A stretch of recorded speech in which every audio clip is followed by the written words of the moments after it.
Baik, Assalamualaikum warahmatullahi wabarakatuh. Salam safety, salam bahagia, dan selalu sehat walafiat. Teman-teman, pada hari ini Alhamdulillah kita membahas tentang dengan judul inspeksi K3. Nah, saudara sekalian, selama ini mungkin Anda paham ya tentang apa itu inspeksi K3. Nah, untuk itu marilah kita membahas tentang inspeksi K3 ini ya, mungkin nanti ada beberapa yang mungkin harus Anda pahami secara rinci di dalam inspeksi K3 ya. Apa sih sebenarnya arti daripada definisi dari inspeksi K3? Mungkin Anda akan tahu ya, apa sih sebenarnya inspeksi itu? Secara umum, inspeksi itu kalau kita artikan adalah pemeriksaan. Nah, untuk itu maka pemeriksaannya itu pemeriksaan tentang apa? Nah, itu yang paling Anda harus pahami dan harus Anda ngerti ya.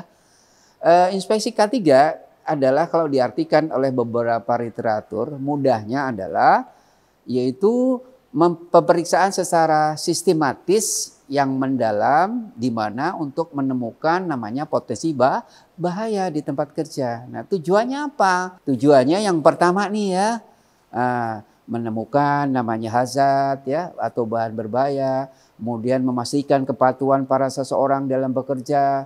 Kemudian ketiga adalah bagaimana meningkatkan budaya K3. Nah, ini yang dimana tujuan untuk inspeksi itu K3 itu seperti itu. Berikutnya gunanya dan jenisnya apa sih ya di dalam inspeksi K3 itu? Secara garis besar inspeksi K3 itu hanya 3 hal yang harus Anda pahami. Yang pertama, inspeksi K3 itu adalah secara rutin atau inspeksi rutin. Nah, ini apa dilakukan secara rutin ini, yaitu hal-hal yang memang rutin dilakukan ya, atau di sini bisa jadi harian, mingguan, bulanan dan sebagainya. Yang berikutnya adalah inspeksi berkala. Nah, inspeksi berkala ini yang kaitannya bisa tahunan atau mungkin bulanan ya. Nah, inspeksi ini pemeriksaannya bisa dilakukan bulanan atau tahunan.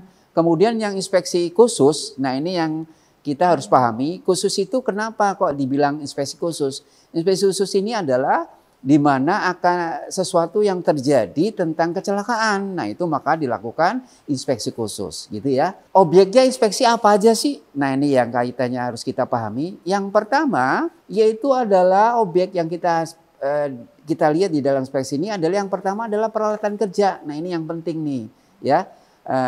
Misalkan apa? Misalkan adalah mesin ya kan? Kemudian ada instalasi listrik ya, alat angkut, angkat dan sebagainya. Nah, di tempat kerja banyak banget nih ya. Yang kedua adalah objeknya yaitu tentang lingkungan kerja. Nah, lingkungan kerja ini apa? Oh, banyak nih. Baik fisik, biologi, kimikal ya kan? Biologik ya, psikososial mental dan sebagainya. Contoh lingkungan fisik itu misalkan ya, adanya pencahayaan, ventilasi ya, kebersihan lingkungan atau housekeep ya dan sebagainya. Dan yang ketiga objeknya adalah perilaku kerja. Nah, ini yang dominan sekali bahwa di tempat kerja itu adalah tentang penggunaan APD. Nah, ini kepatuhannya masih minim di kita ya.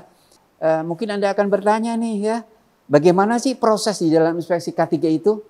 Nah, mungkin Anda akan bertanya, bagaimana cara melakukan di tempat kerja, bagaimana cara prosedurnya dan sebagainya. Nah, ada beberapa tahapan. Ada 4 tahapan nih ya kan yang lebih mudah ya.